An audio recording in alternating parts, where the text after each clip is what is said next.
Please, somebody help me. The scream echoed through the emergency department like a battle cry, raw and desperate.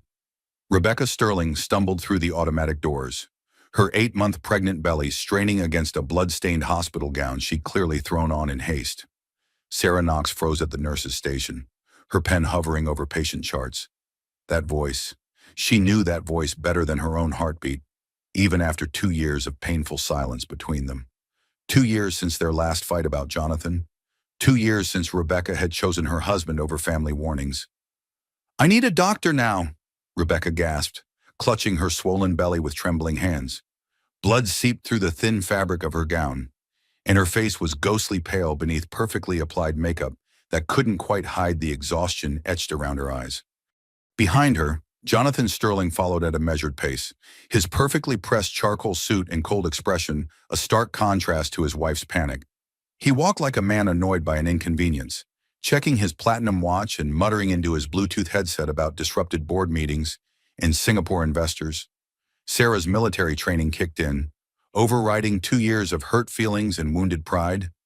Combat medics don't abandon casualties, not even when those casualties have broken your heart by choosing abusive men over protective sisters. She dropped her charts and rushed forward. "Get me a wheelchair and call Dr. Hammond stat," Sarah barked to the nearest orderly, her voice carrying the authority she'd learned commanding field hospitals in Afghanistan. "And prep Trauma Bay 3. As she helped Rebecca onto the gurney, Sarah's trained eyes caught details that made her stomach clench. Fresh, finger-shaped bruises on Rebecca's upper arms, dark purple against pale skin, a healing cut along her scalp, carefully hidden by styled blonde hair. The way Rebecca flinched when male staff approached, then forced herself to smile apologetically. "Becca, what happened?" Sarah whispered as they raced toward the trauma bay, her hands checking vitals with automatic efficiency. Rebecca's pulse was rapid and thready, blood pressure dangerously low. "I fell," Rebecca lied, her blue eyes darting nervously toward Jonathan, who trailed behind them, still talking business on his phone. "Down the stairs at home. I'm so clumsy lately." But Sarah recognized the signs. She'd seen them in combat zones where women suffered in silence, where violence hid behind closed doors, and victims learned to lie with practiced ease.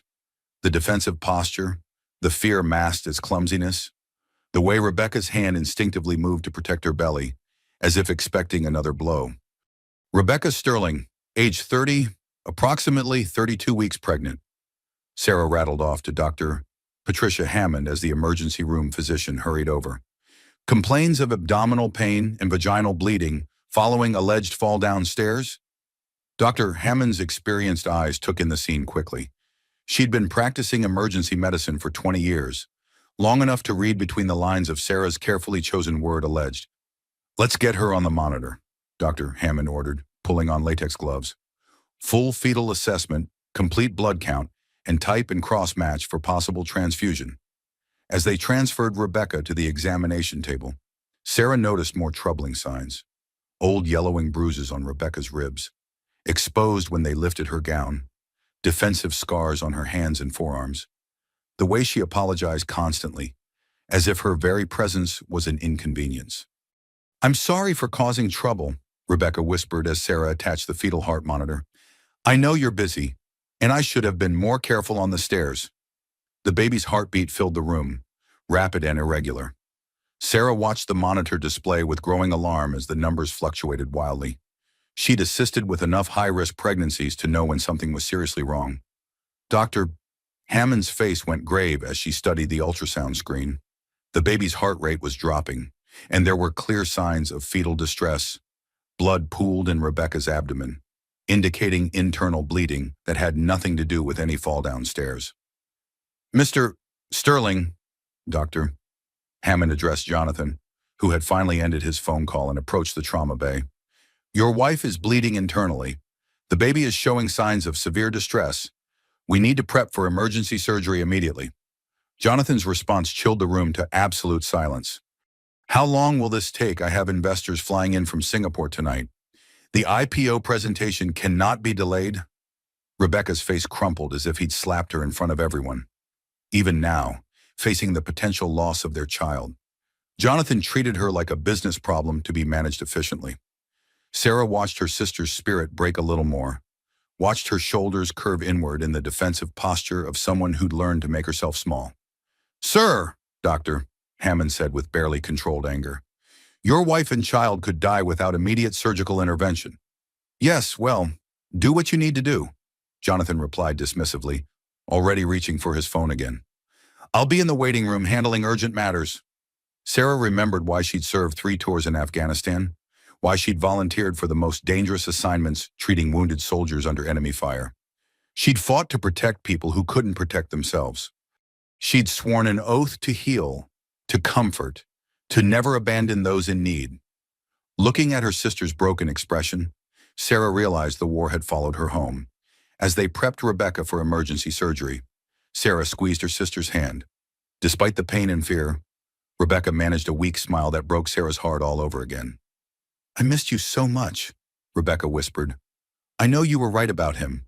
I know you tried to warn me." "Save your strength," Sarah replied, but her voice was thick with emotion. "We're going to take good care of you and the baby." Dr. Hammond's expression grew increasingly grim as test results came back.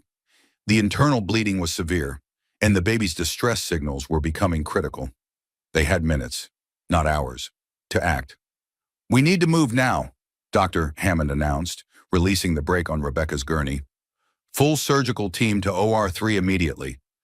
As Rebecca was wheeled toward the operating room, she grabbed Sarah's arm with desperate strength, her fingers digging in like claws. "If something happens to me," Rebecca whispered urgently, "protect my baby from him. Promise me, Sarah, protect my baby from becoming like his father." The words hit Sarah like shrapnel. Rebecca knew, deep down, past all the lies and excuses and desperate hope. Rebecca knew exactly what kind of man she'd married, and she was terrified of leaving her child alone with him. "I promise," Sarah said firmly, watching her sister disappear behind the surgical suite doors. "I promise you both will be safe." As the doors swung shut, Sarah stood alone in the hallway, still wearing gloves stained with her sister's blood. Through the waiting room window, she could see Jonathan pacing while barking orders into his phone, his face showing more emotion about whatever business crisis he was managing than he'd displayed when told his wife and child might die. For the first time since leaving Afghanistan, Sarah felt the familiar weight of a mission settling on her shoulders. This wasn't about family reconciliation anymore. This was about protecting civilians from a dangerous enemy who happened to share their home address. The war wasn't over. It was just beginning. "Your wife is bleeding internally from blunt force trauma," Dr. Hammond announced to Jonathan 3 hours later, her voice carrying the weight of 20 years' experience treating victims of violence. "The fetal distress was caused by severe abdominal impact. We managed to stop the hemorrhaging and stabilize the baby, but this wasn't caused by any fall." Jonathan's expression didn't change. He stood perfectly still in his expensive suit, checking his Rolex as if the doctor were discussing quarterly earnings reports rather than his wife's near-death experience. "How long before she can come home?" he asked. "We have several important social obligations this week."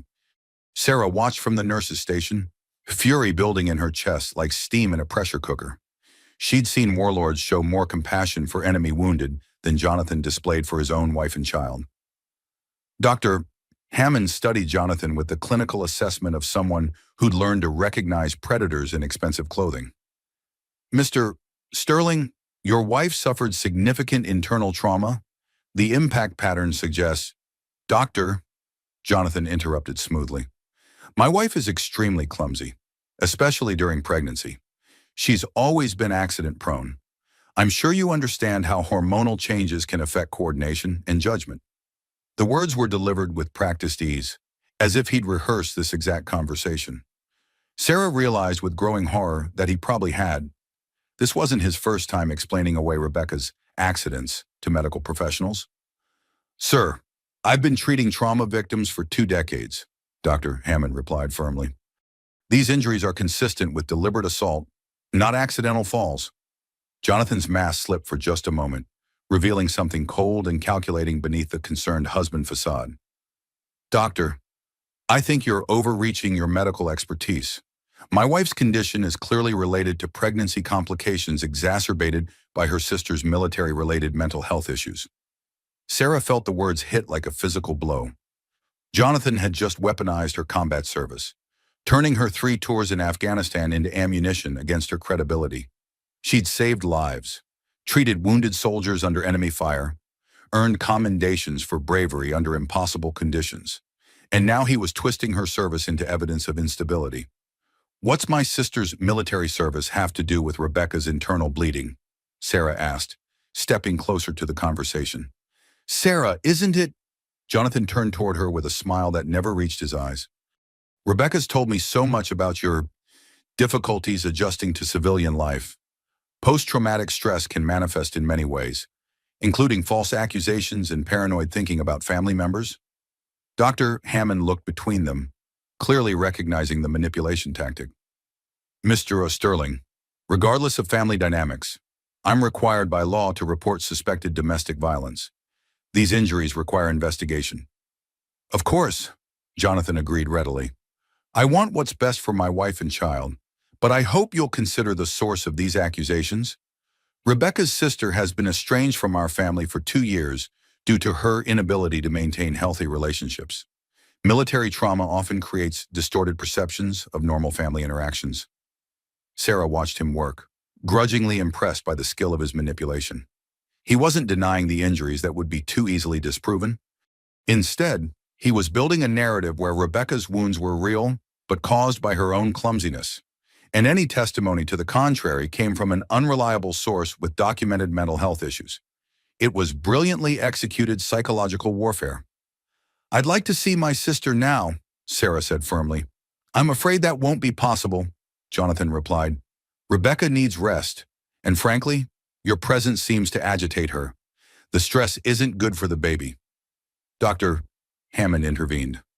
"Nurse Knox is part of our trauma team. She has legitimate medical reasons to check on the patient." But as they walked toward Rebecca's recovery room, Sarah noticed Jonathan following at a careful distance, always within earshot but never close enough to appear threatening to casual observers. Rebecca was awake but groggy from anesthesia, her face pale against white hospital pillows. The fetal monitor showed the baby's heartbeat had stabilized, but Rebecca's vital signs still indicated severe stress and trauma. "How are you feeling?" Sarah asked gently, checking the IV lines and monitoring equipment. "Tired," Rebecca whispered. "Is the baby okay?" "The baby's stable. Dr. Hammond says you'll both recover fully with proper rest and care."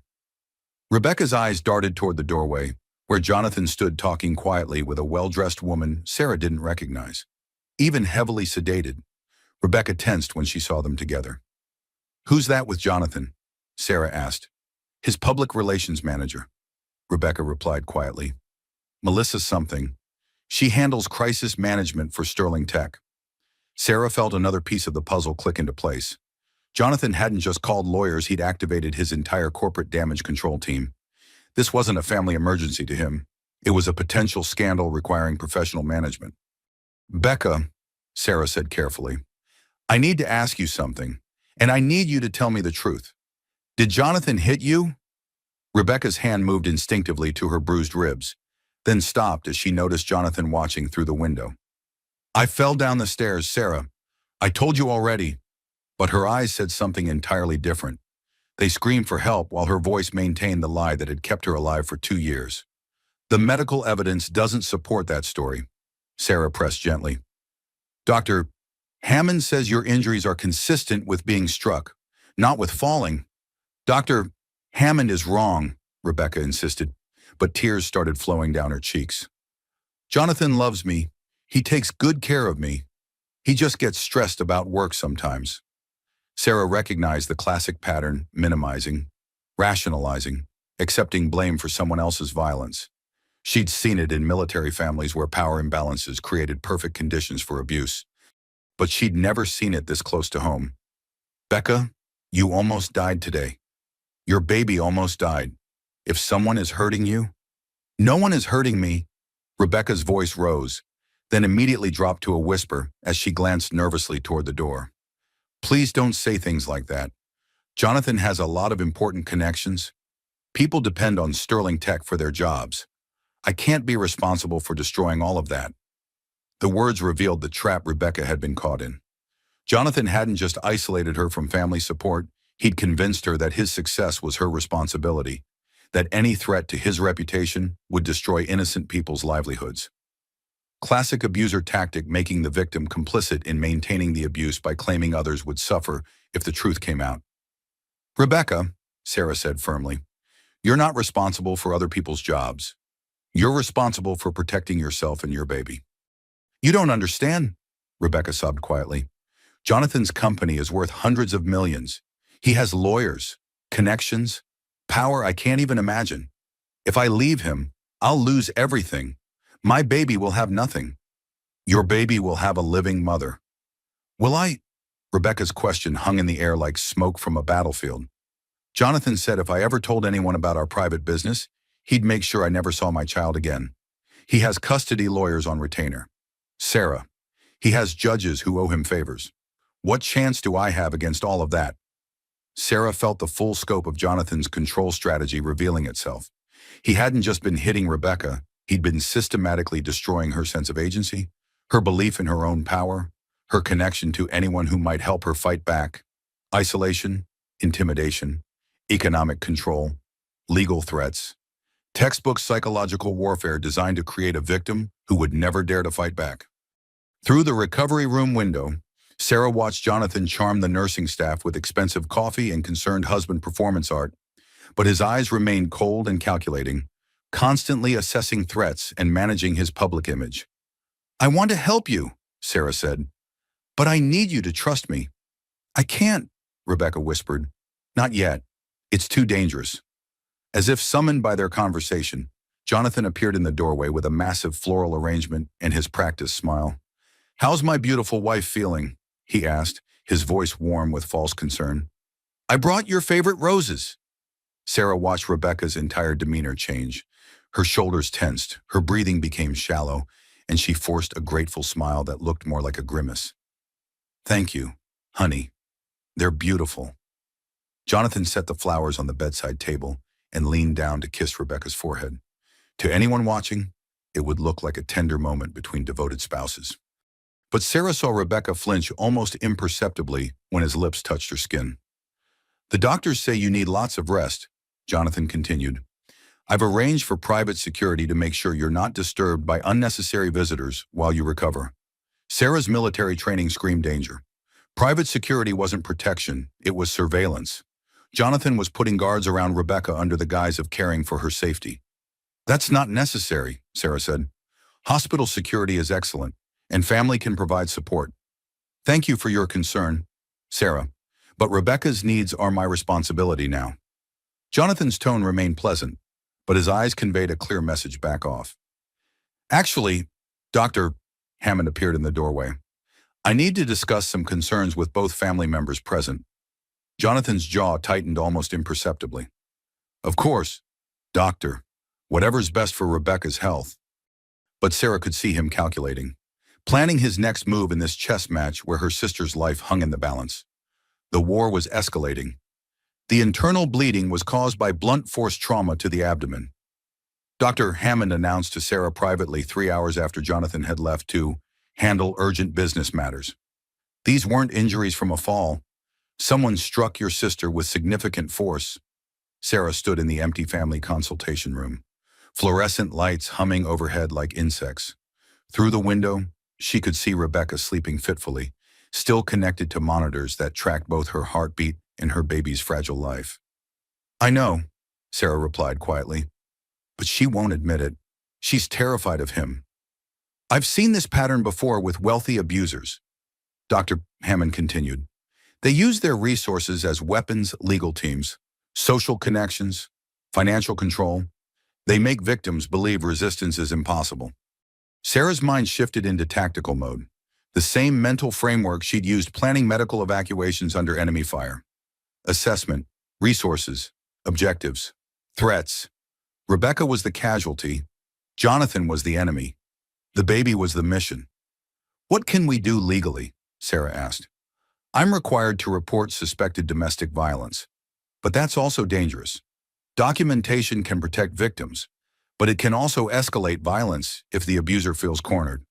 Sarah understood. Too early, and the report would alert Jonathan to increase his control measures. Too late, and Rebecca might not survive the next accident, Can I review Rebecca's medical history? Sarah asked. I'm her next of kin and a medical professional. Dr.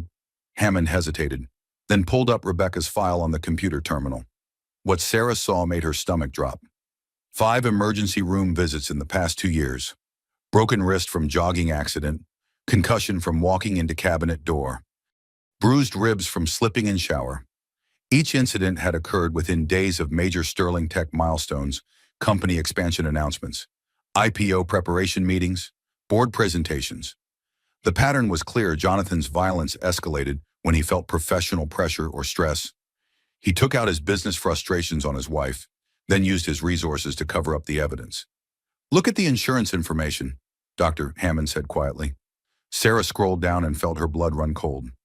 Rebecca had been using company health insurance under a slightly altered name, Rebecca S. Sterling instead of Rebecca Ann Sterling. The billing address was a P.O. box, not their home address. She's been hiding the medical visits from him, Sarah realized, or he's been forcing her to hide them to avoid creating a paper trail that could damage his reputation if they ever divorced.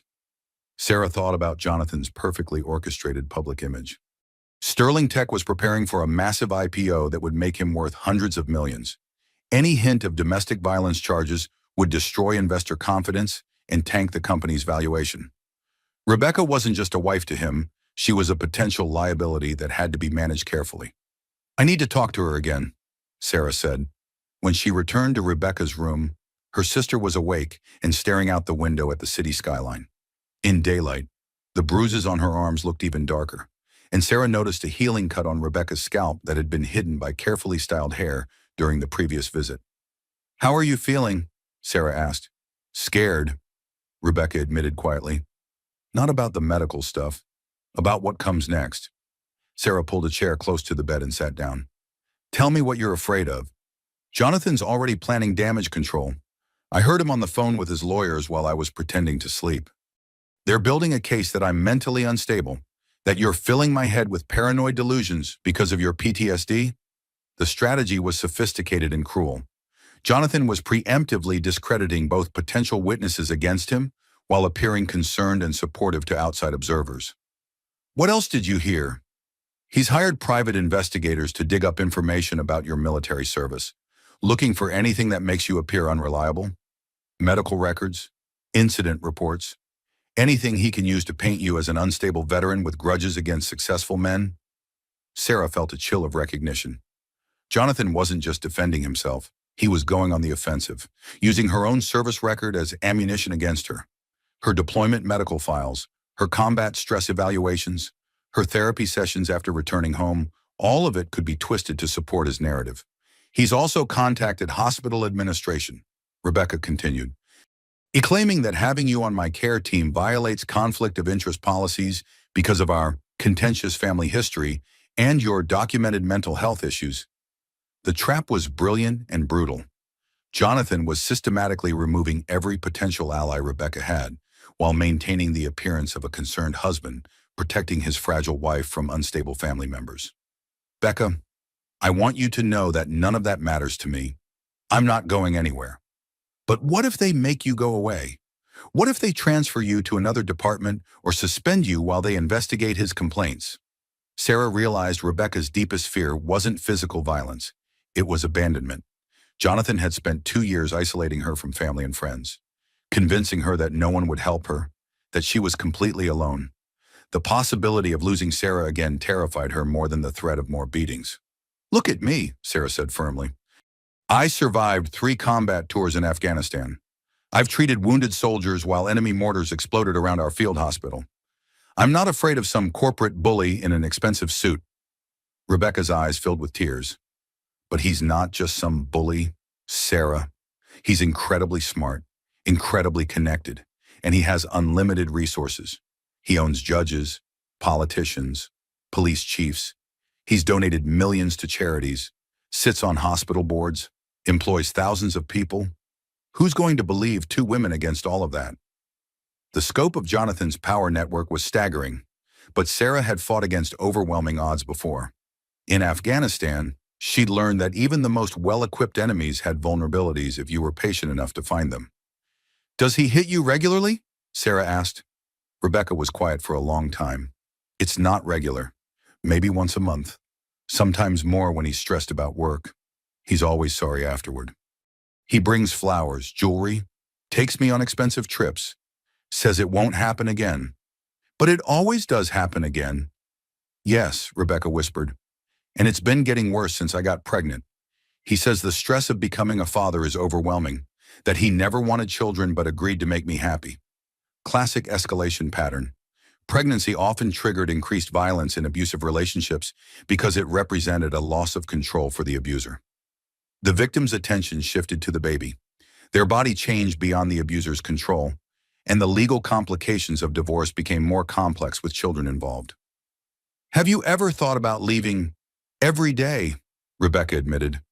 But where would I go? He controls all our bank accounts. Our house is in his name only. My car is registered to his company. I haven't worked in 3 years because he wanted me to focus on being a good wife. I have no money, no job skills that haven't gone stale, no credit history separate from his. Financial abuse was another layer of control. Jonathan had systematically eliminated Rebecca's economic independence, making escape seem impossible even if she found the courage to try. What about our mother Grace would help you? He's already poisoned that well. Told her I've been struggling with depression and paranoid thoughts during pregnancy. Suggested that my accusations against him are symptoms of prenatal mental health issues that need professional treatment. Sarah felt her anger building like pressure in a steam boiler. Jonathan's strategy was comprehensive and ruthless.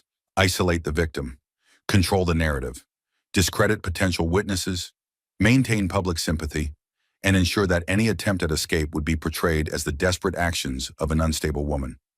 But he'd made one crucial mistake.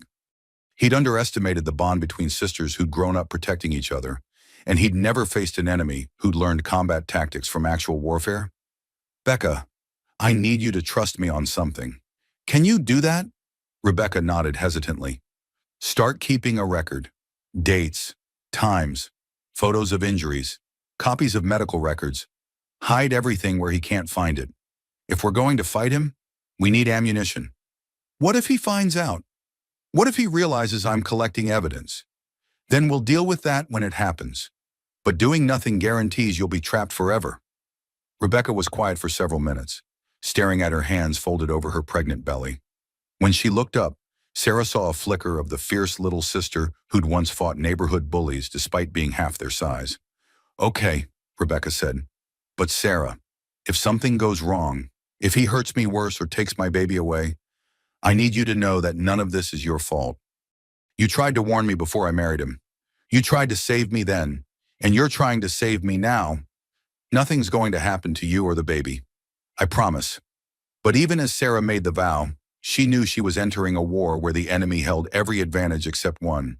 He'd never faced an opponent who'd learned to fight for other people's lives in places where failure meant death. The mission was clear. The stakes were absolute. The enemy had been identified. I've reviewed your sister's case, Detective Michael Crawford said during their private meeting in the hospital cafeteria the next morning. Officially, I can't do anything yet. We need either a victim willing to press charges or evidence of imminent danger. Sarah stirred her coffee and studied the detective's weathered face. Crawford looked like he'd seen enough domestic violence cases to recognize the signs, but also enough wealthy defendants to understand the challenges they faced. What do we need to build a case? Sarah asked. Documentation, witnesses, physical evidence. But here's the problem. Jonathan Sterling isn't some regular abuser we can arrest and process through normal channels. He's got more political connections than the mayor and enough money to hire better lawyers than the district attorney's office. Sarah had anticipated this response. Wealth and power created different rules of engagement, different tactical considerations. What about federal charges if his company has defense contracts? Interesting angle, Crawford interrupted. Sterling Tech does have several lucrative government contracts for surveillance software. Any evidence of domestic violence might trigger security clearance reviews, especially if it suggests psychological instability or vulnerability to blackmail. For the first time since this nightmare began, Sarah felt a spark of strategic hope. Jonathan's greatest strength, his business empire, might also be his most vulnerable point. How would that process work? Federal security clearance investigations are thorough and confidential. They interview associates, review medical records, examine financial patterns, the kind of scrutiny that makes wealthy men very nervous. Sarah filed this information away for future use, but first, she needed to ensure Rebecca's immediate safety. Detective, what happens if I report suspected domestic violence without the victim's cooperation? The report gets filed. We conduct a preliminary investigation, but without victim testimony, prosecution is unlikely. However, it does create official documentation that can be crucial if the violence escalates. That afternoon, Sarah returned to Rebecca's room to find Jonathan holding court with several hospital administrators. He was dressed impeccably as always, playing the role of concerned husband and generous hospital benefactor. "Ah, Sarah," Jonathan said when he noticed her arrival. "Perfect timing. I was just explaining to Mr. Williams here about the generous donation Sterling Tech is planning for the new maternity ward." Hospital Administrator Williams beamed with gratitude. "Mr. Sterling's commitment to community healthcare is truly inspiring. We're so fortunate to have community leaders like him supporting our mission." Sarah watched the performance with grudging respect for its skillful execution. Jonathan was building goodwill and social capital that would make questioning his character seem ungrateful and petty. "Actually," Jonathan continued, "I wanted to discuss a small concern about staffing assignments. Given the personal history between Rebecca and her sister, I'm worried that having Sarah involved in her care might create unnecessary emotional stress during this delicate time." Williams nodded sympathetically. "Family dynamics can complicate medical care. Perhaps it would be better to assign a different nurse to Mrs. Sterling's case." "That won't be necessary," Dr. Hammond interjected, appearing suddenly at Sarah's shoulder. "Nurse Knox is one of our most experienced trauma specialists. Medical decisions will be based on clinical expertise, not family politics." Jonathan's smile never wavered, but Sarah caught a flash of irritation in his eyes. "Of course, Doctor. I just want what's best for Rebecca's recovery." After the administrators left, Jonathan approached Sarah directly. "You know, I understand why you might have concerns about Rebecca," he said quietly. "Military service can create hypervigilance, a tendency to see threats where none exist. It's not your fault, it's a natural consequence of combat trauma." The words were delivered with apparent sympathy, but Sarah recognized the manipulation technique. He was offering her an excuse to blame her concerns on PTSD, accept the comfortable narrative that her perceptions were distorted, and everyone could move forward without uncomfortable questions. "My perception is fine," Sarah replied calmly. "I see exactly what's happening here." "What do you think you see?" "I see a man who shows more emotion about business meetings than his wife's life-threatening medical emergency. I see someone who's more concerned about hospital donations and public image than his pregnant wife's injuries. I see classic patterns of control and intimidation." Jonathan's mask slipped slightly. "You see what you want to see. Rebecca is clumsy, has always been accident-prone. Pregnancy makes it worse. I've been patient and supportive through dozens of minor injuries over the years. Dozens of injuries. Rebecca never told you. The broken wrist last year, the concussion the year before, various cuts and bruises from falls and accidents. I've spent thousands on medical bills. Never complained. Always been understanding about her coordination problems." Sarah realized Jonathan was building a historical narrative that portrayed Rebecca as naturally injury-prone, someone whose current trauma was just the latest in a long series of accidents. It was brilliant defense strategy, preemptive explanation that would make future injuries seem predictable, rather than suspicious.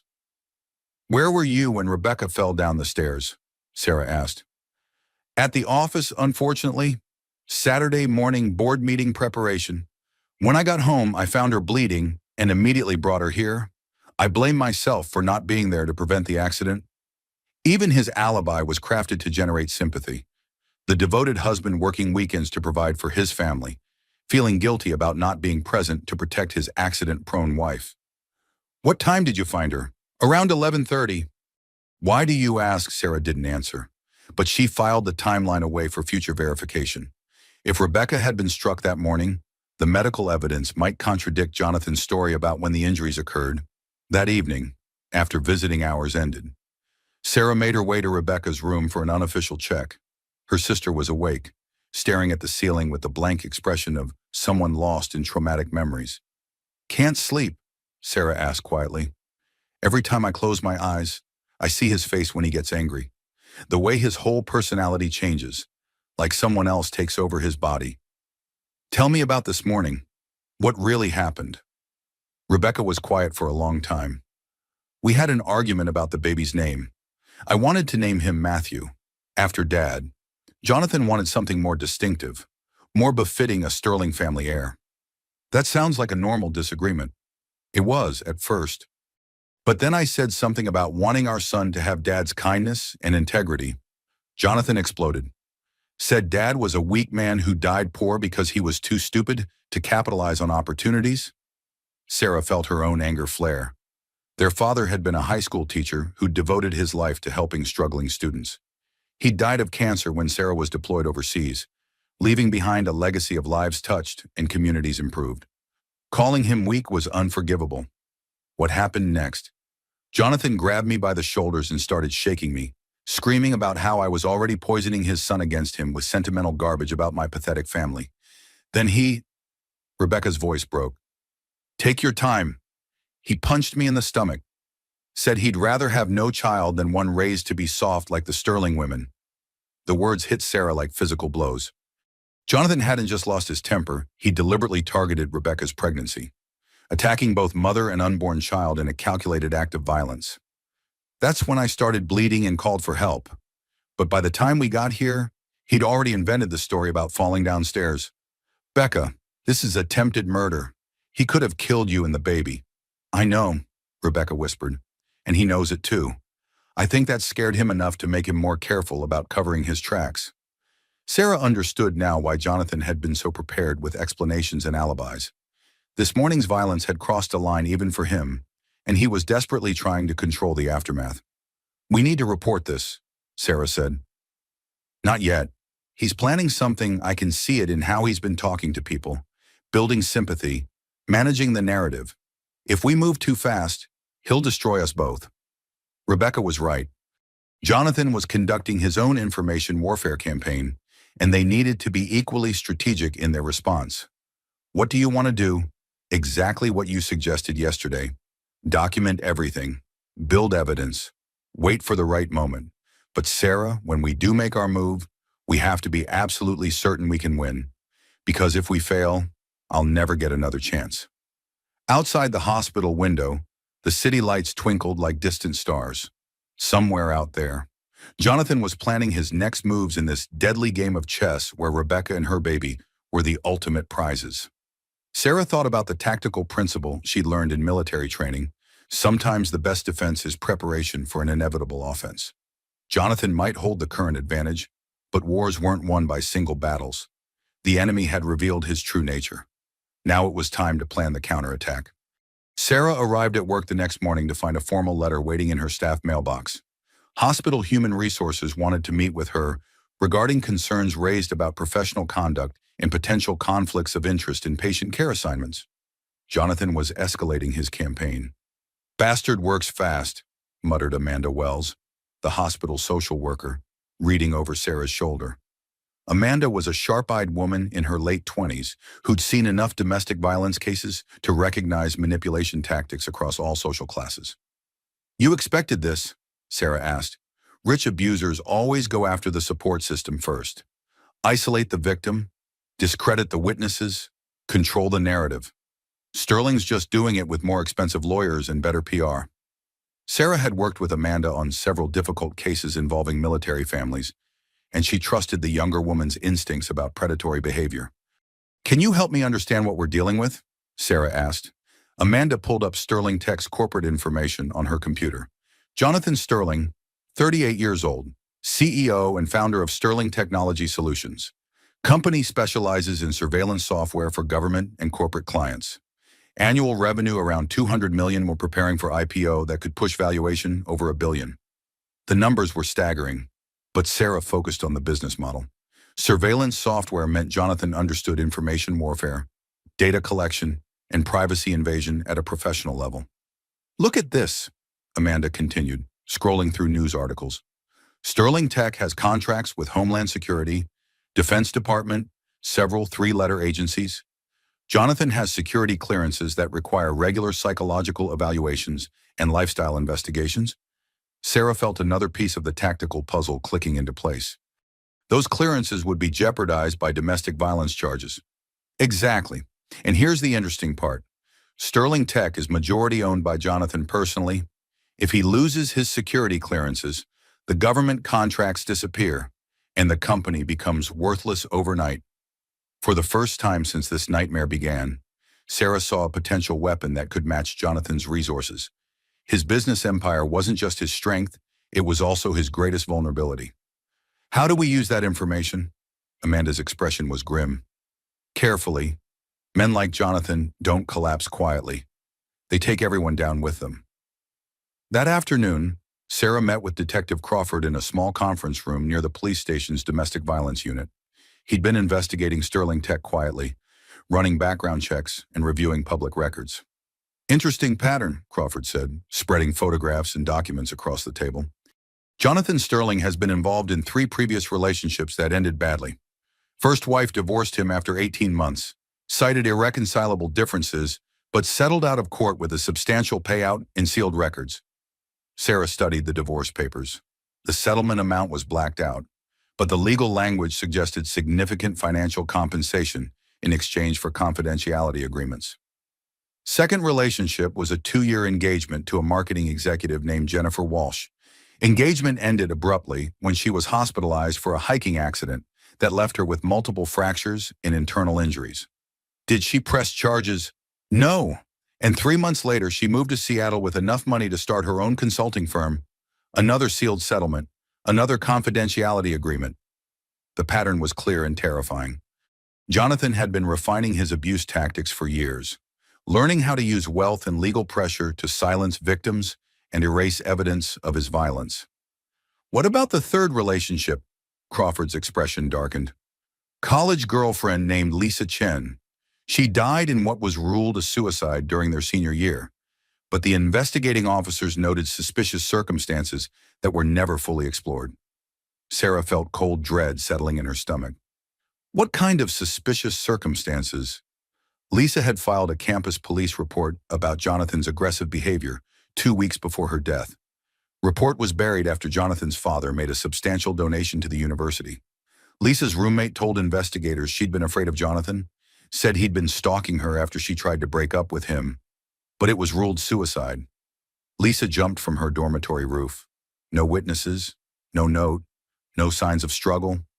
Jonathan had alibis for the entire evening. He was at a fraternity formal with hundreds of witnesses.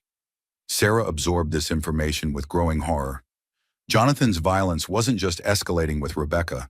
It was part of a decades-long pattern of targeting vulnerable women and silencing them through money, intimidation, or worse. Detective, what if Lisa Chen didn't jump? What if she was thrown? I've wondered about that for 15 years. But the case is closed and the evidence is long gone. Sarah realized they weren't just dealing with domestic violence. They were potentially facing someone who'd committed murder and gotten away with it. There's something else, Crawford continued.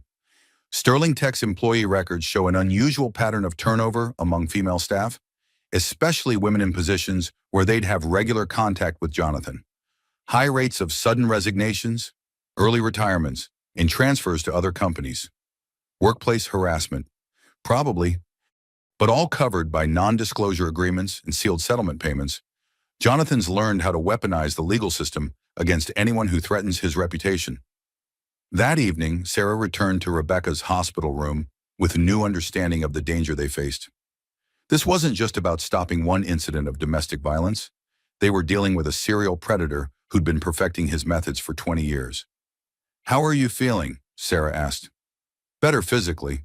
Scared about everything else. Sarah pulled her chair close to the bed. Becca, I need to ask you some difficult questions about Jonathan's past relationships. Rebecca's expression immediately became guarded. What about them?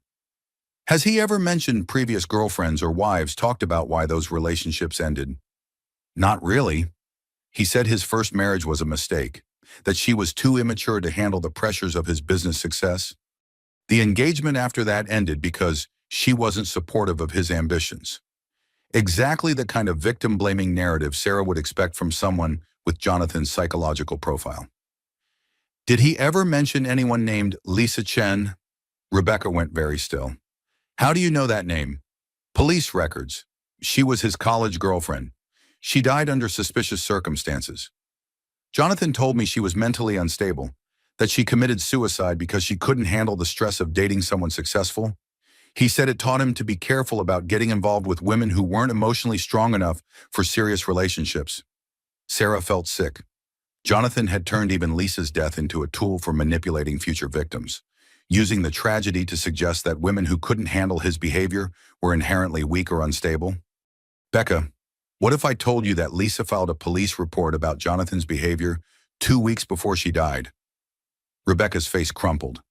Then I'd say I'm not the first woman he's tried to destroy, and I probably won't be the last. The weight of that realization settled between them like a physical presence. Rebecca wasn't just fighting for her own safety. She was potentially the only person positioned to stop a predator who'd been operating with impunity for decades. That's why we have to be so careful, Rebecca continued. Jonathan's had 20 years to perfect his system, money, lawyers, connections, public sympathy. He knows exactly how to destroy anyone who threatens him. Sarah understood now why Rebecca had been so terrified of fighting back. She wasn't just afraid of physical violence, she was afraid of being Jonathan's next permanent casualty. But Sarah had advantages that Jonathan's previous victims hadn't possessed. Military training, medical expertise, law enforcement contacts, and most importantly, a deep understanding of how predators operated in high-stakes environments. Becca, tomorrow I want you to start keeping a detailed journal of everything you remember about Jonathan's behavior, his threats, his past statements about other women. Write down dates, times, exact quotes if you can remember them. What if he finds it? We'll hide it somewhere he'd never think to look. But we need documentation that goes beyond just the physical evidence. We need to establish pattern, motive, and escalation over time. Rebecca nodded slowly. Sarah, there's something else you should know. Jonathan's been meeting with custody lawyers since the day I entered the hospital. He's already planning how to take my baby away if I try to leave him. The threat was exactly what Sarah had expected, but hearing it confirmed still felt like a punch to the gut. Jonathan wasn't just willing to hurt Rebecca, he was prepared to use their child as a weapon against her. Let him plan, Sarah said firmly. We'll be ready. But privately, Sarah knew they were entering the most dangerous phase of their campaign. Jonathan was preparing for war, and men like him didn't fight fair when they felt cornered. The stakes had just become absolute. Your sister needs to leave my husband alone, Jonathan said, cornering Sarah in the hospital parking garage 2 days later. His voice was calm, conversational, but his body language radiated controlled menace. Sarah had been expecting this confrontation. Men like Jonathan eventually abandoned subtle manipulation in favor of direct intimidation when other tactics failed. I'm just doing my job, Sarah replied evenly, not stepping back despite every instinct screaming at her to maintain distance from a known predator. Your job is providing medical care, not filling my pregnant wife's head with paranoid delusions about her loving husband. The words were chosen carefully. Paranoid delusions was the exact phrase Jonathan had been using with hospital administrators, police, and anyone else who might investigate Rebecca's injuries. Those aren't delusions. Those are facts supported by medical evidence. Jonathan stepped closer, invading her personal space in a way designed to trigger fight-or-flight responses. Medical evidence shows my wife fell downstairs. Everything else is speculation from a combat veteran with documented PTSD issues. Sarah recognized the tactic. He was trying to provoke a reaction that would support his narrative about her instability. One aggressive move, one shouted response, one moment of lost control, and Jonathan would have witnesses to her threatening behavior. I saw the ultrasound results, Sarah said quietly. I saw the internal bleeding patterns. I know what blunt force trauma looks like. You know what you want to see, Jonathan countered. But courts require proof, not assumptions from biased family members with personal vendettas. Sarah realized he was essentially confessing while simultaneously explaining why that confession wouldn't matter. He was confident that his resources and connections made him untouchable. What do you want from me? Sarah asked. I want you to stop harassing my wife during her recovery. Stop filling her head with toxic ideas about our marriage. Stop interfering in private family matters that don't concern you. Rebecca's safety concerns me. Rebecca's safety is my responsibility, not yours. I've been protecting and providing for her while you were playing soldier overseas. I know what's best for my family." The dismissive reference to Sarah's military service was designed to minimize her credibility while asserting Jonathan's authority. But Sarah heard something else in his tone, genuine frustration that his usual control tactics weren't working as effectively as expected. "If you're such a good husband, why is Rebecca afraid to be alone with you?" Jonathan's mask slipped for just a moment, revealing cold rage underneath the concerned husband performance. "Rebecca's pregnant and emotional. Pregnancy hormones can cause irrational fears and mood swings. Any obstetrician will confirm that." Even when confronted directly, Jonathan had ready explanations that pathologized Rebecca's reactions while positioning himself as the patient, understanding caregiver. "That's not what I see," Sarah said. "What you see doesn't matter," Jonathan replied, his voice dropping to a whisper. "What matters is what you can prove in court, and you can't prove anything, because there's nothing to prove."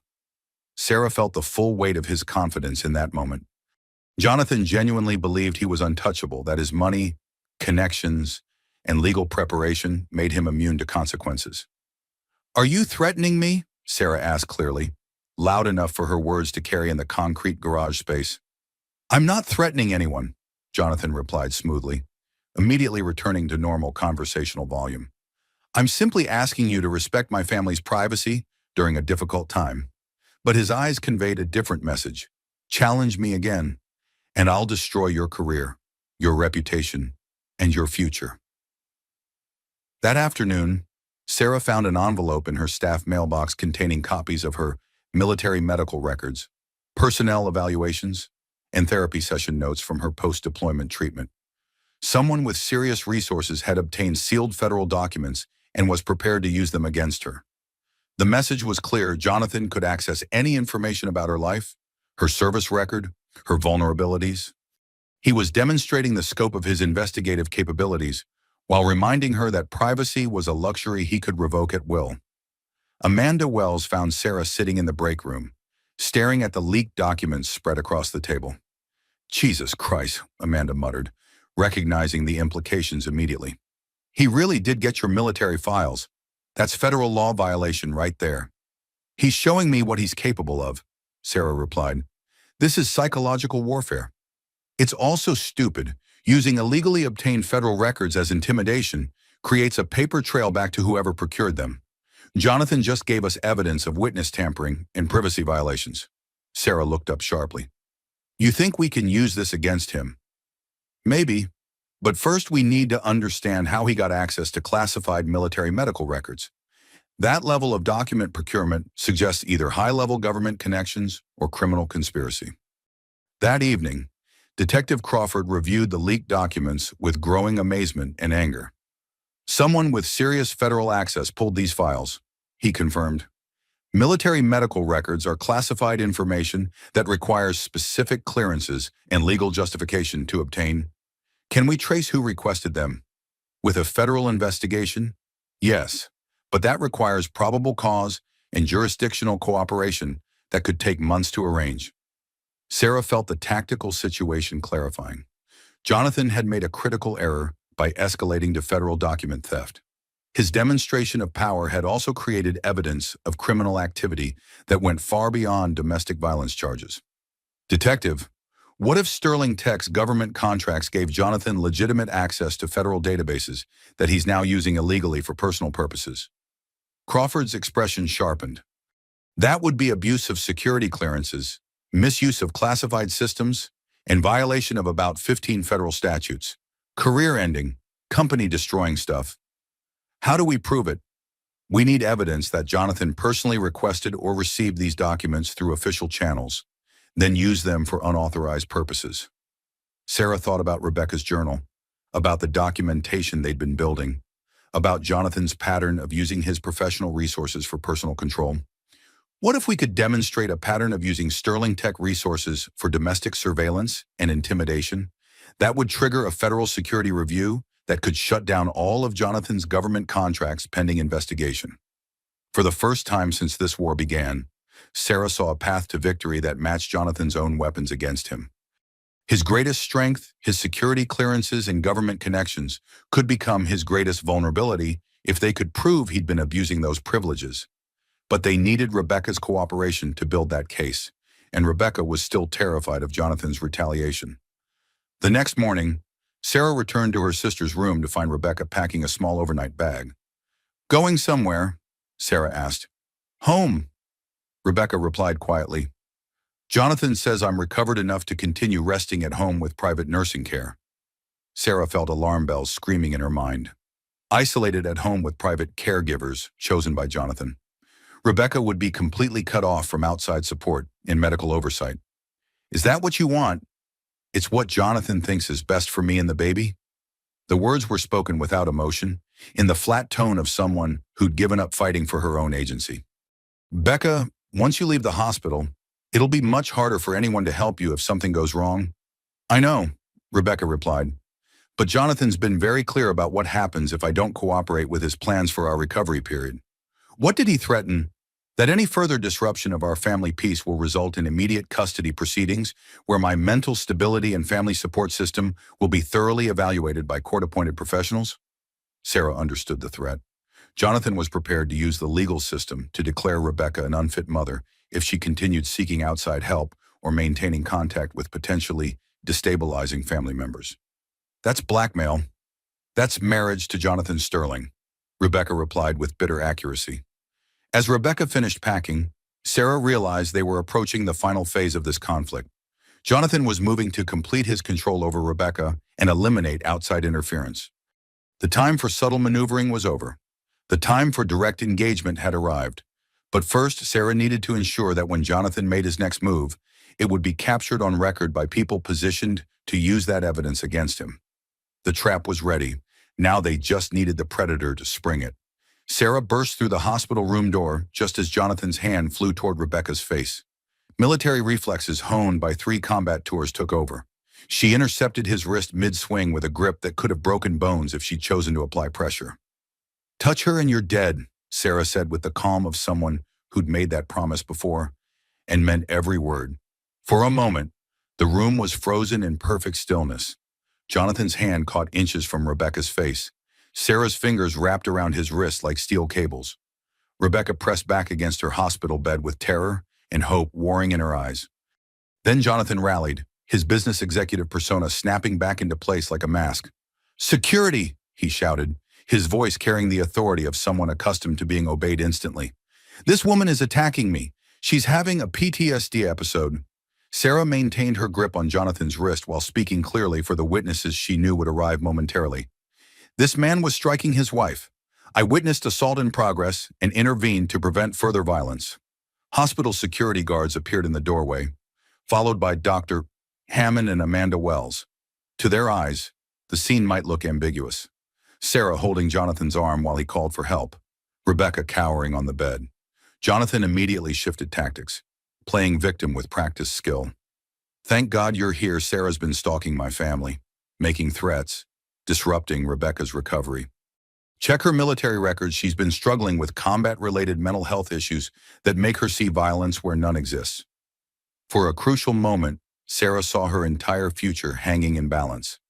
Her military career, her nursing license, her credibility, all of it could be destroyed by Jonathan's connections and carefully constructed narrative about unstable veterans with paranoid delusions. But then Rebecca found her voice. "No," Rebecca said, her words cutting through Jonathan's performance like a blade. "Sarah's telling the truth. Jonathan hits me. He's been hitting me for 2 years." The simple statement landed in the room like a grenade, after months of lies, excuses, and careful cover-ups. Rebecca had finally spoken the truth in front of witnesses who couldn't be bought or intimidated. Jonathan's expression shifted through surprise, rage, and calculation before settling on concerned husband dealing with his wife's mental breakdown. "Rebecca, honey, you're confused. Pregnancy hormones and the trauma of your accident have affected your thinking. You need professional help, not these paranoid fantasies about our marriage." But Amanda Wells stepped forward with a manila folder thick with documentation. "Actually, Mr. Sterling, We have extensive evidence supporting domestic violence allegations, hospital records, police reports, and testimony from multiple witnesses. Sarah watched Jonathan's confidence flicker as he realized his opponents had been building a case while he'd been focused on controlling the immediate situation. "You'll never prove anything," Jonathan said, his voice carrying the steel of someone who'd survived legal challenges before. "My lawyers will destroy all of you. Rebecca's mentally incompetent pregnancy hormones, family trauma, unreliable testimony influenced by her disturbed sister." But Detective Crawford stepped into the room, flanked by 2 additional officers. "Actually, Mr. Sterling, we've been investigating your activities for several weeks.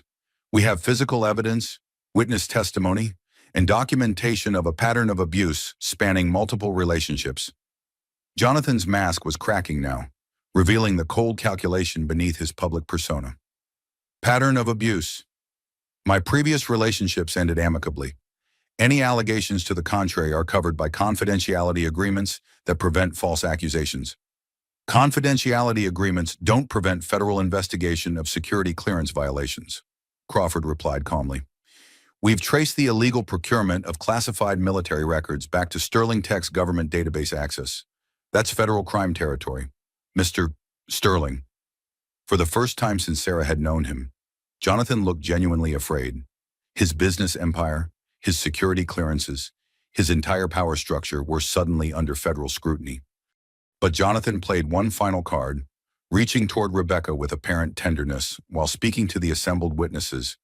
"Whatever legal issues need to be resolved, my priority is my pregnant wife's health. She's been through tremendous trauma, and all this stress isn't good for our baby." In his arrogance, in his absolute confidence that his reputation and resources made him untouchable, Jonathan reached out to touch Rebecca's face in what would look like a loving gesture to casual observers. Sarah didn't intervene this time. She let him complete the motion. She wanted witnesses to see what Rebecca had endured in private. The slap echoed through the room like a gunshot. Rebecca's head snapped to the side, her cheek immediately reddening from the impact. In that moment, Jonathan's carefully constructed facade collapsed completely. The room erupted in shocked voices, but Detective Crawford's words cut through the chaos. "Jonathan Sterling, you're under arrest for domestic assault. You have the right to remain silent." As handcuffs clicked around Jonathan's wrists, he looked directly at Sarah with pure hatred. "This isn't over. I have resources you can't imagine. I'll destroy you, your sister, and anyone else who thinks they can come after me." But Sarah saw something else in his eyes, the dawning realization that his money and connections couldn't erase what a room full of witnesses had just observed. "The only thing you've destroyed is your own life," Sarah replied quietly. "Rebecca's finally free." As Jonathan was led away, still protesting his innocence and demanding lawyers, Rebecca collapsed back against her pillows with exhaustion and relief. "Is it really over?" she whispered. Sarah took her sister's hand, feeling the trembling gradually subside. "The legal process is just beginning. But Jonathan will never hurt you again." Dr. Hammond approached with growing concern as Rebecca's vital signs showed increasing stress. "We need to monitor both mother and baby closely. This level of trauma could trigger complications." As medical alarms began sounding, Sarah realized their victory might have come at a terrible cost. The battle was won, but the war for Rebecca's life was entering its most critical phase. The fetal heart monitor's urgent beeping filled the room as Rebecca doubled over in pain, her face contorting with the sudden onset of contractions. Dr. Hammond rushed to check the ultrasound display, her expression growing grave as the numbers told a story of crisis. "We have fetal distress and premature labor," Dr. Hammond announced, her voice carrying the controlled urgency of someone who delivered thousands of babies under emergency conditions. "The trauma and stress have triggered early delivery at 34 weeks. Sarah felt her world tilting as she watched her sister being prepared for emergency surgery. After everything they'd fought for, after finally breaking free from Jonathan's control, Rebecca and the baby might still pay the ultimate price. "What are the chances?" Sarah asked quietly as nurses wheeled Rebecca toward the operating room. 34 weeks gives us good odds for the baby's survival, but Rebecca's blood pressure is dangerously elevated. The combination of physical trauma, emotional stress, and premature labor creates multiple complications. Sarah followed the gurney as far as hospital protocol allowed, holding Rebecca's hand until the operating room doors separated them. "Sarah," Rebecca whispered urgently, "if something happens to me, promise you'll protect Matthew from becoming anything like his father." "Nothing's going to happen to you," Sarah replied firmly. "You're going to raise Matthew yourself, and he's going to grow up knowing exactly what kind of man his father really was." But as the doors swung shut, Sarah stood alone in the hallway, still wearing scrubs stained with her sister's blood, facing the possibility that victory over Jonathan might not matter if Rebecca didn't survive to enjoy her freedom. Tyler arrived within minutes, having driven straight from the firehouse when Sarah called. Her husband pulled her into a fierce embrace, his familiar strength helping to steady her emotional freefall. "Any news?" Tyler asked. "Emergency cesarean section." Rebecca's pressure spiked after the confrontation with Jonathan, triggered premature labor with complications. "And Jonathan, in custody, but his lawyers are probably already working on bail arrangements. Rich men don't stay in jail long, even for documented assault."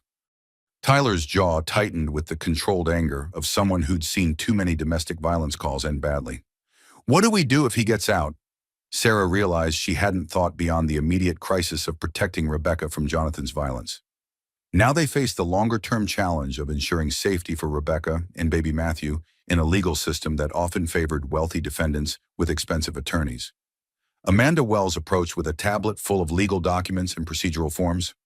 "We need to discuss protection options while Rebecca's in surgery. Jonathan's lawyers have already filed for emergency custody of the baby, claiming Rebecca's unstable and dangerous." The speed of Jonathan's legal response was breathtaking and terrifying.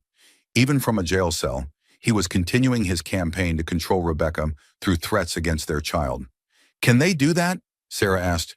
"Rich men with good lawyers can file anything."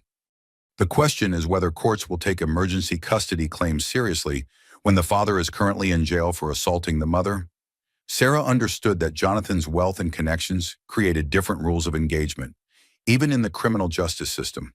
Bail, plea bargains, suspended sentences, money could transform serious felonies into minor inconveniences for people with sufficient resources. "What can we do?" "Document everything." Today's assault was witnessed by multiple hospital staff, recorded on security cameras, and documented by police. That evidence creates a foundation for permanent protective orders and custody restrictions. Detective Crawford arrived with updates that were both encouraging and sobering. Jonathan made bail, but it's set at $2 million with restrictions.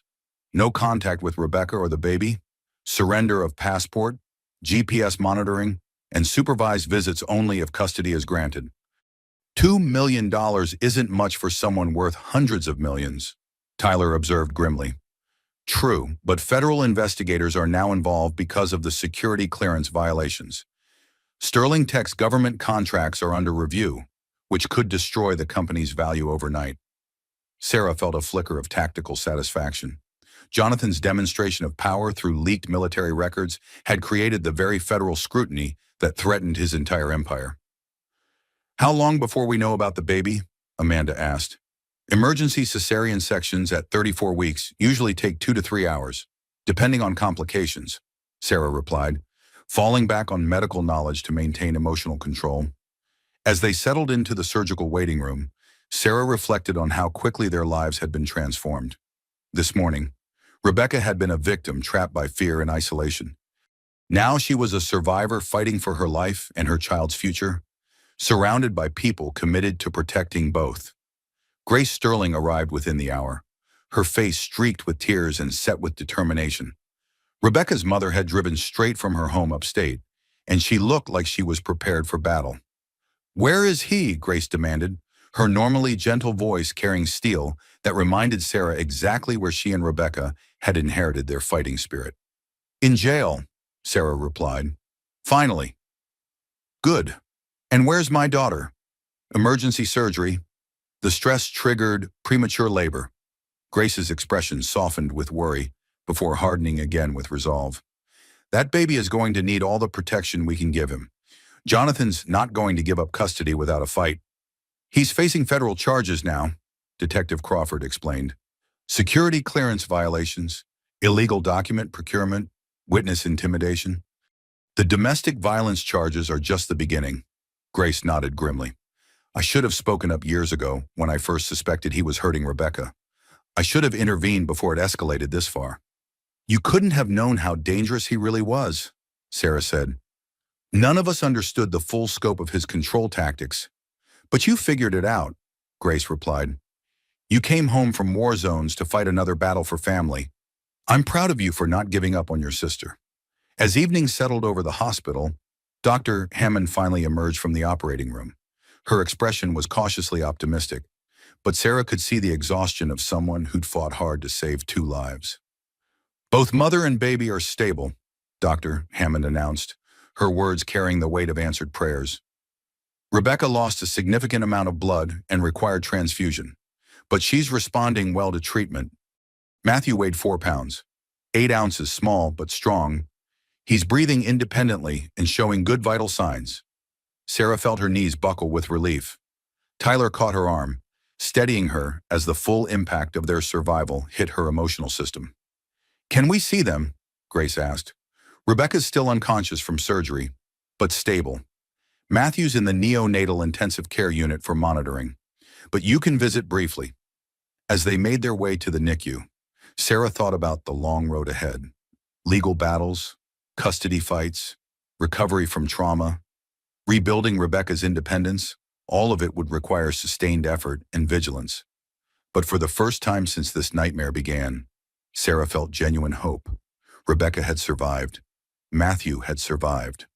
Jonathan was facing consequences that his money and connections couldn't easily dismiss. The most dangerous battle was over.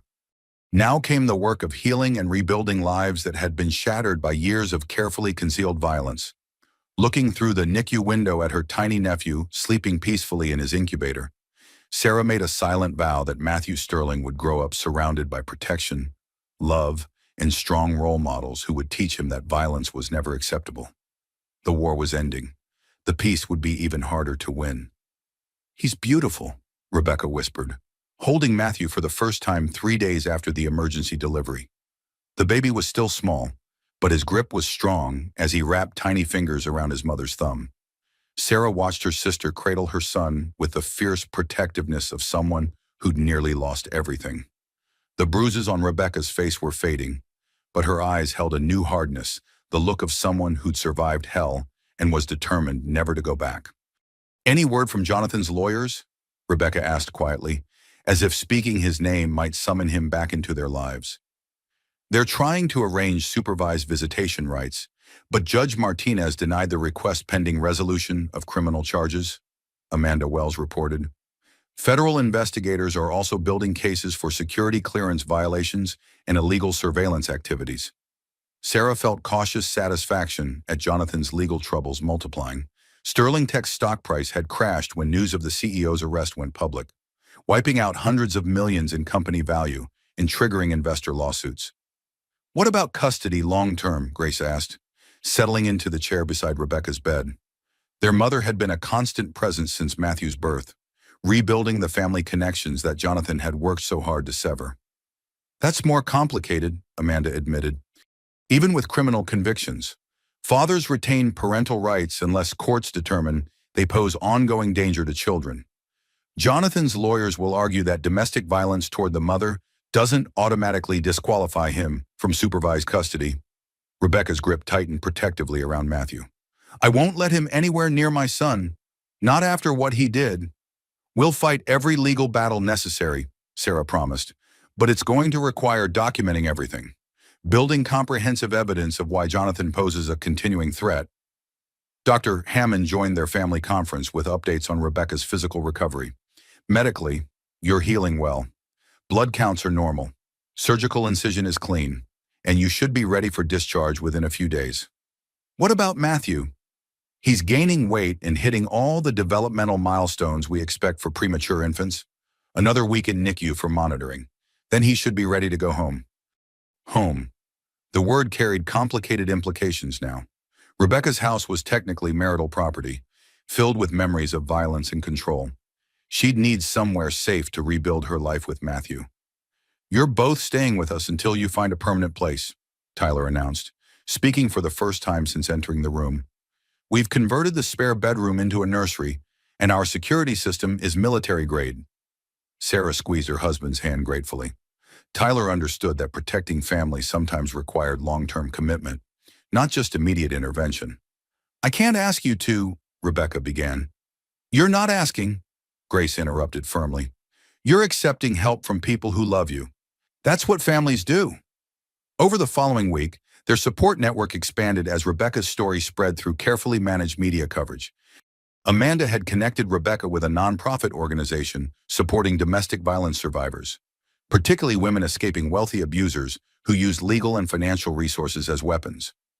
Your case is getting national attention, explained Jennifer Walsh, the organization's director and herself a survivor of Jonathan's violence from years earlier.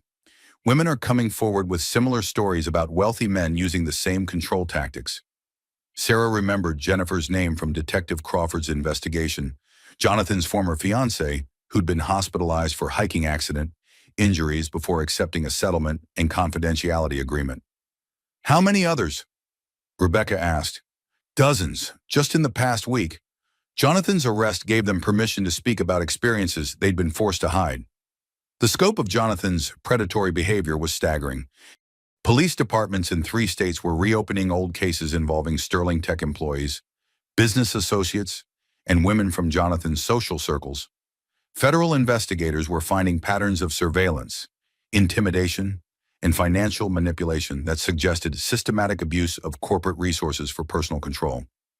What happens to all these women if they violate their confidentiality agreements? Rebecca worried. That's the beauty of federal criminal investigation, Detective Crawford explained during one of his regular updates. Evidence obtained through criminal proceedings can't be suppressed by civil confidentiality agreements. Jonathan can't silence witnesses when their testimony relates to federal crimes. Sarah watched her sister absorb this information with growing confidence. Rebecca was beginning to understand that she wasn't just a victim fighting alone.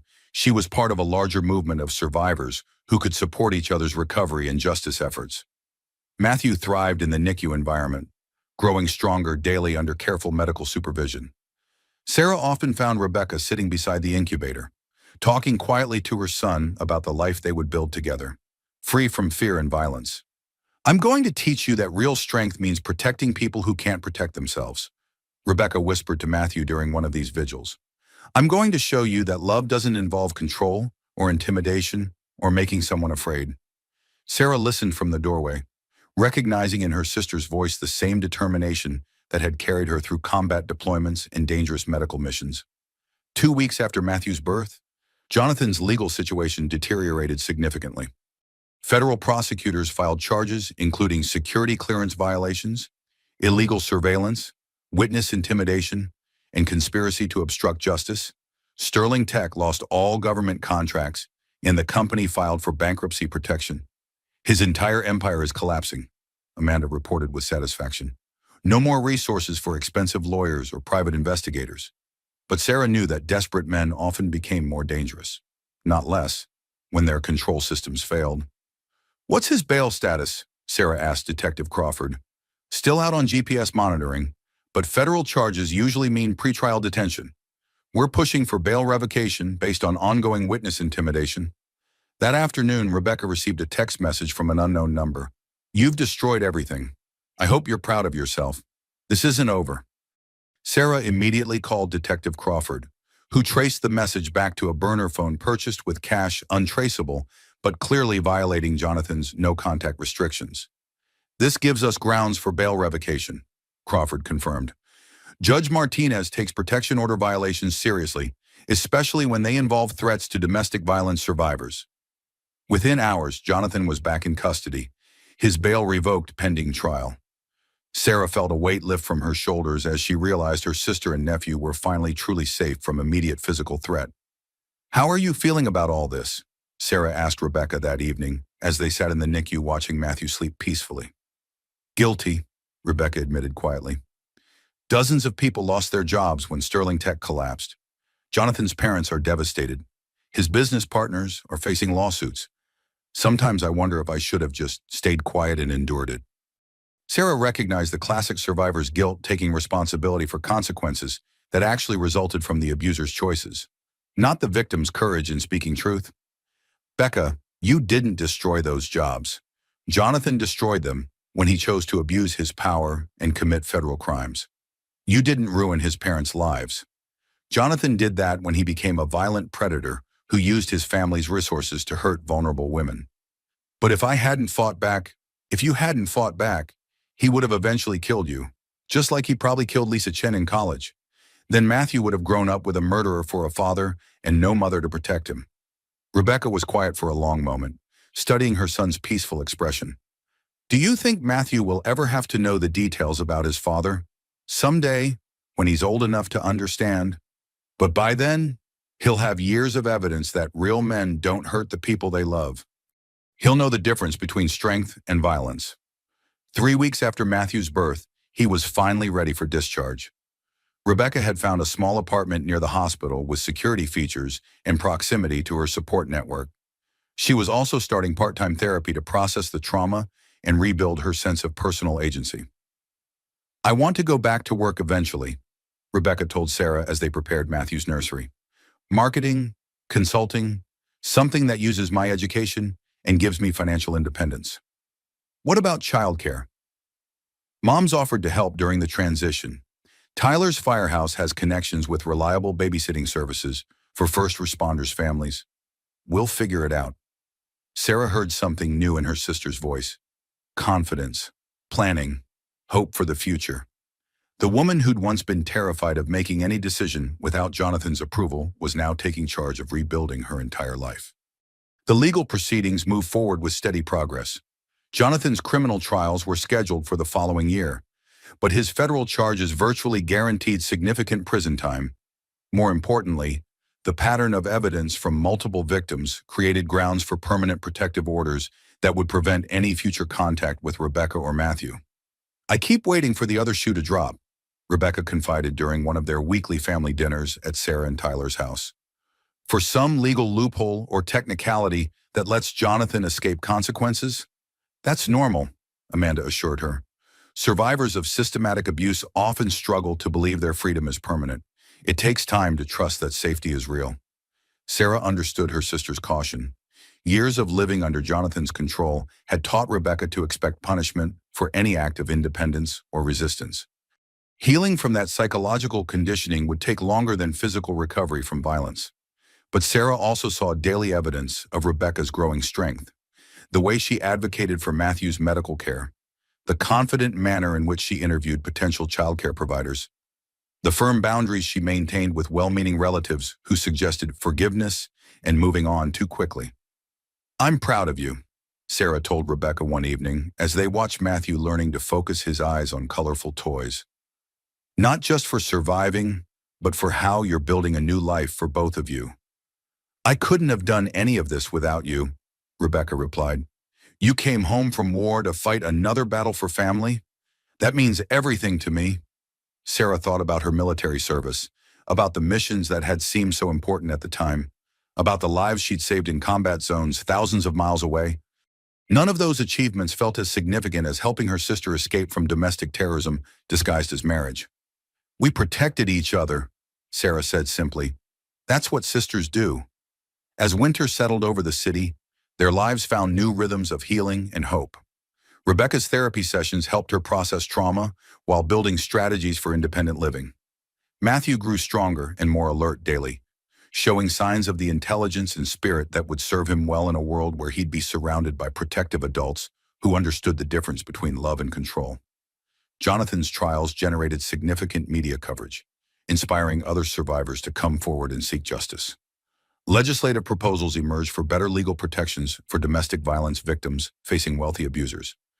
Rebecca even testified before a state legislative committee about the unique challenges of escaping abuse when perpetrators had unlimited resources for legal manipulation.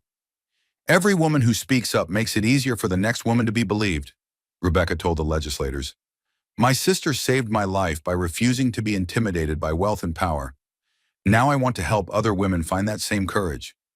Sarah watched her sister transform from victim to survivor to advocate, using her painful experience to create positive change for other women facing similar dangers.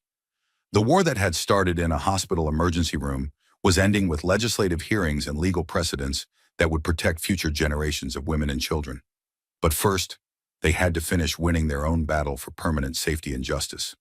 The final confrontation with Jonathan was still coming. The text message arrived on Rebecca's phone 6 months later. Just as she was preparing Matthew's bottle for his evening feeding, the number was blocked, but the message was unmistakably from Jonathan. "Federal Appeals Court overturned my conviction. See you soon." Sarah's blood went cold when Rebecca showed her the message during their regular evening call. Jonathan had been serving an 18-month federal sentence while awaiting trial on additional charges. But appeals courts sometimes found technical procedural errors that could reverse convictions. "Is that possible?" Rebecca asked, her voice tight with the old familiar fear. "I'll call Detective Crawford immediately," Sarah promised, switching into tactical mode. Even if there was a successful appeal, the state domestic violence charges and protection orders remain in effect. But privately, Sarah knew that Jonathan's release would change their security calculations dramatically. Wealthy criminals with scores to settle were dangerous in ways that went beyond simple violence. Detective Crawford confirmed their worst fears within the hour. Jonathan's lawyers found a procedural error in how federal investigators obtain initial search warrants. Appeals court ruled that evidence from Sterling Tech database searches was inadmissible. What does that mean for the other charges? State domestic violence conviction stands, but his sentence was reduced to time served plus probation. He's being released tomorrow with GPS monitoring and renewed protection orders. Sarah felt the familiar weight of mission planning settling on her shoulders. Jonathan's release wasn't just a legal development, it was a tactical situation requiring immediate response to protect civilian assets. What are his restrictions? No contact with Rebecca or Matthew, no approach within 500 feet of their residence or workplace, surrender of passport, weekly probation meetings, and continued GPS monitoring. And if he violates those restrictions, immediate arrest and return to federal custody, pending trial on remaining charges. Sarah understood that protection orders were only as effective as the enforcement mechanisms behind them. Jonathan's wealth and connections had already demonstrated their ability to circumvent legal obstacles. That night, Sarah and Tyler implemented enhanced security protocols for Rebecca and Matthew's protection. Motion sensors, upgraded locks, direct communication links to police dispatch, and a rotation schedule ensuring Rebecca was never alone with the baby. "I feel like we're back where we started," Rebecca said as they tested the new alarm system. "Living in fear, looking over our shoulders, waiting for Jonathan to make his next move." "No," Sarah corrected firmly. "We're not back where we started. You're not isolated. You're not financially dependent on him. You have legal protections, and you have a support network that won't abandon you. But he's still out there, still angry, still dangerous. Yes, and we're ready for him." The next morning brought news that Jonathan had indeed been released and was already testing the boundaries of his restrictions. He'd been seen driving slowly past Rebecca's apartment building, staying just beyond the 500-foot legal limit, but clearly conducting surveillance. "He's probing our defenses," Tyler observed with the tactical assessment of someone who'd handled dangerous situations professionally. "Seeing how we respond, what resources we have, how quickly law enforcement reacts to violations." Sarah agreed with her husband's analysis. Jonathan was conducting reconnaissance, gathering intelligence for whatever action he was planning. 3 days later, their preparation paid off when motion sensors detected someone attempting to bypass the security system at Rebecca's apartment. Police response was immediate, but the intruder had fled by the time officers arrived. "Professional job," the investigating officer reported. "Someone with technical knowledge of alarm systems and surveillance countermeasures. They were testing your security without triggering obvious violations that would send them back to prison." Sarah realized Jonathan had hired professional assistants, private investigators, security consultants, or worse. His release hadn't just restored his freedom, it had given him access to resources for planning sophisticated retaliation. "We need to escalate our own preparations," Sarah told Tyler that evening. "What are you thinking?" "Jonathan's not going to risk direct confrontation that would violate his probation terms, but he might hire others to take actions that can't be traced back to him. We need to be ready for professional-level threats." The next week confirmed Sarah's assessment when Rebecca received a job offer from a prestigious marketing firm in another city. The opportunity seemed legitimate until background investigation revealed the company was owned by a shell corporation with ties to Jonathan's former business associates. He's trying to relocate you away from your support network, Amanda Wells analyzed. Get you isolated in a new city where you don't have family protection, legal advocates, or established medical relationships for Matthew? What if I'd accepted the offer? Rebecca asked. Mysterious accidents, custody challenges based on your inability to provide stable care in a new environment, gradual escalation of harassment until you agreed to reconciliation with Jonathan for Matthew's sake. The sophisticated nature of Jonathan's campaign was both impressive and terrifying. Even from prison, he'd been planning a comprehensive strategy to regain control over Rebecca and Matthew. But Sarah had been planning too. It's time for the final engagement, Sarah announced during a family strategy meeting that included Detective Crawford, Amanda Wells, and Jennifer Walsh from the Survivors Advocacy Organization. What do you mean? Rebecca asked. Jonathan's going to keep escalating until he forces a direct confrontation. We need to control the terms of that confrontation, ensure it happens in circumstances where his actions are fully documented and witnessed. Detective Crawford understood immediately. Controlled sting operation. Let Jonathan think he succeeded in isolating Rebecca. Then document whatever he does when he believes he has the advantage. That's incredibly dangerous, Rebecca protested. What if something goes wrong? What if he hurts Matthew? Matthew won't be anywhere near the operation, Sarah assured her. This is about creating irrefutable evidence that Jonathan remains a threat despite his probation restrictions. Over the following week, they implemented a carefully orchestrated plan. Rebecca would appear to be alone at her apartment during Matthew's scheduled medical appointment, while actually being surrounded by law enforcement surveillance and protective personnel. Jonathan took the bait within hours of the apparent opportunity. Security cameras captured him disabling his GPS monitoring device, violating probation terms immediately. Hidden microphones recorded him instructing hired associates to retrieve my son and deal with anyone who interferes. When Jonathan and two associates breached Rebecca's apartment expecting to find her alone and vulnerable, they instead found Detective Crawford and federal agents waiting with arrest warrants. Jonathan Sterling, you're under arrest for violation of probation, conspiracy to commit kidnapping, in violation of federal protection orders, Crawford announced as handcuffs clicked around Jonathan's wrist for the final time. Jonathan's expression as he realized he'd been outmaneuvered was worth every risk they'd taken. For the first time in his life, his money and connections couldn't protect him from the consequences of his choices. This is entrapment, Jonathan protested as he was led away. I was set up by unstable individuals with personal vendettas. This is justice, Sarah replied calmly. You've been held accountable by people who refuse to be intimidated by wealth and power.